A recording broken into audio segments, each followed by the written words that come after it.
और इस बीच कांग्रेस में फिर एक रिपोर्ट आउट होने वाली है। हालांकि इस रिपोर्ट का मजमून पहले ही लीक हो गया है। अब सबकी निगाहें दिल्ली से जयपुर तक लगी हैं।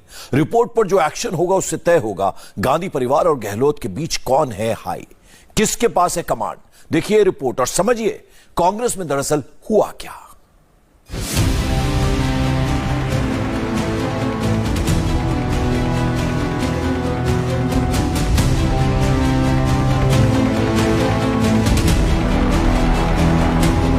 न भूतो न भविष्यति, जो कांग्रेस में कभी न हुआ वो राजस्थान में अभी हुआ।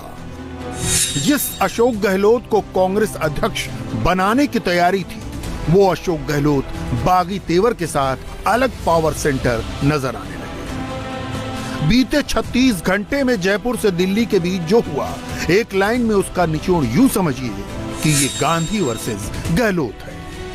आला कमान के नुमाइंदे खाली हाथ दिल्ली लौट आए। गहलोत कैंप का एक विधायक उनकी सुनने को तैयार नहीं था। वो अशोक गहलोत के कांग्रेस अध्यक्ष बनने के बाद नए सीएम के नाम पर एक राय बनाने गए थे। राजस्थान के नए सीएम के नाम पर गांधी परिवार की पहली पसंद कौन है, ये तभी साफ हो गया था जब सचिन पायलट राहुल गांधी की यात्रा में शामिल होने गए। मगर जब बारी आई रायशुमारी की तो गहलोत का खेमा भारी पड़ा। हमारे पास में कुछ विधायकों के नुमाइंदे जो मंत्री थे वो लोग आए और 3 शर्तें उस वक्त रखी गई।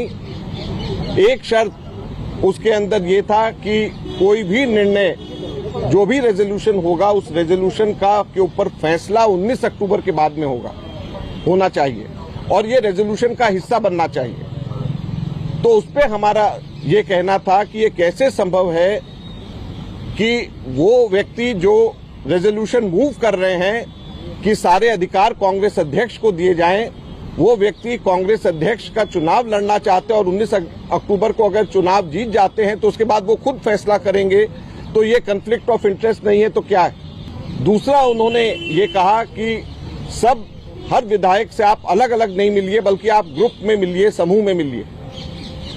इस पे हमारा ये कहना था कि कभी भी ऐसा कांग्रेस में नहीं होता है कि विधायक दल की मीटिंग के अंदर समूह में बात करी जाए, सब विधायकों से अलग अलग बात करी जाती है ताकि सब लोग फ्री एंड फेयर तरीके से अपनी बात को कह सके। कभी भी ग्रुप में बात नहीं होती।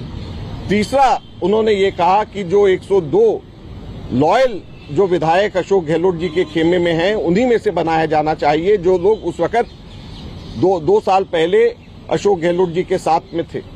तो इस पे हमने ये कहा कि जो भी फैसला होगा, आप लोगों की बात को स्पष्ट तरीके से कांग्रेस अध्यक्षा के सामने रखा जाएगा। हर एक विधायक जो कहेगा वो रखा जाएगा और कांग्रेस में कभी भी जो भी हम लोग प्रस्ताव पास करते हैं उसके साथ कंडीशंस नहीं लगाई जाती हैं, बगैर कंडीशंस के जाती हैं और सारी बातें कांग्रेस अध्यक्षा को बताई जाती हैं और वो फिर अपनी विवेक से और सब लोगों से चर्चा करके, मुख्यमंत्री जी और वरिष्ठ नेताओं से चर्चा करके उसके ऊपर फैसला होता है।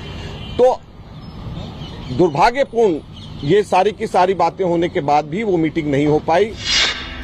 कांग्रेस के 108 विधायकों में 90 अशोक गहलोत के साथ और केवल 18 सचिन पायलट के साथ नजर आए। गहलोत के खासुल खास प्रताप सिंह खाचरियावास जिस तरह ललकारती जबान में राहुल गांधी की एक आवाज पर खून बहा देने की बात कहते हैं, दरअसल उसकी बिटवीन द लाइंस पढ़ने की जरूरत है।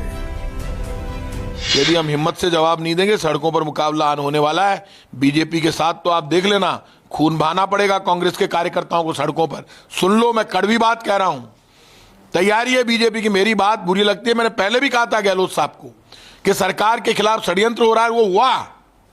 गहलोत साहब ने देखा, वो तो इस आदमी की हिम्मत है कि 70 से ज्यादा उम्र हो गई और पोस्ट कोविड में चल रहे हैं, फिर भी इस आदमी ने हिम्मत करके उस वक्त रात को 4-4 बजे तक जग के, मुझे तो आश्चर्य, ये आदमी लड़ा कैसे हमारे साथ उस वक्त जवान बनकर, और ये बड़ी हिम्मत दिखाई इन्होंने। और मैं बता दूंगा आपको, इन्हीं सड़कों पर ईडी, इनकम टैक्स, सीबीआई उतरने वाली है राजस्थान की सड़कों पर।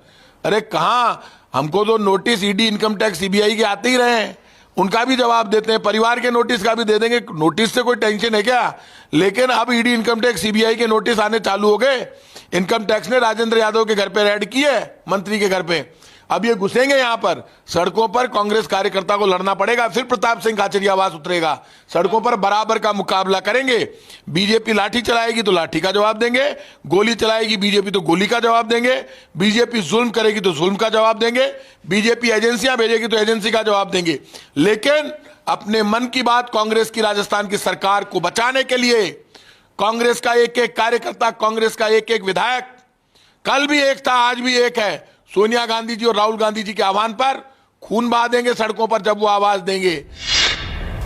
अब कांग्रेस की इस क्लेश कथा की इनसाइड स्टोरी समझने की कोशिश करिए। एक तरफ कांग्रेस कहती है कि अध्यक्ष का चुनाव होगा, मगर सब कुछ तय राहुल गांधी की भारत जोड़ो यात्रा से हो रहा है। सवाल है कि अगर फ्री एंड फेयर इलेक्शन हो रहा है तो अशोक गहलोत के ही विकल्प की तलाश क्यों हो रही थी?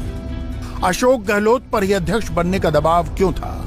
चुनाव से पहले गहलोत का इस्तीफा कराने की जल्दी क्यों थी? क्या शशि थरूर का मैदान में उतरना सिर्फ दिखावा था? दरअसल कांग्रेस के इकोसिस्टम को समझने वाले जानते हैं, कांग्रेस का अध्यक्ष कोई भी बन जाए वो रहेगा रबर स्टैंप ही। फैसलों पर असली मुहर सोनिया गांधी और राहुल गांधी ही लगाएंगे। यही वजह है कि अशोक गहलोत दिल्ली आने से बार बार इनकार करते रहे।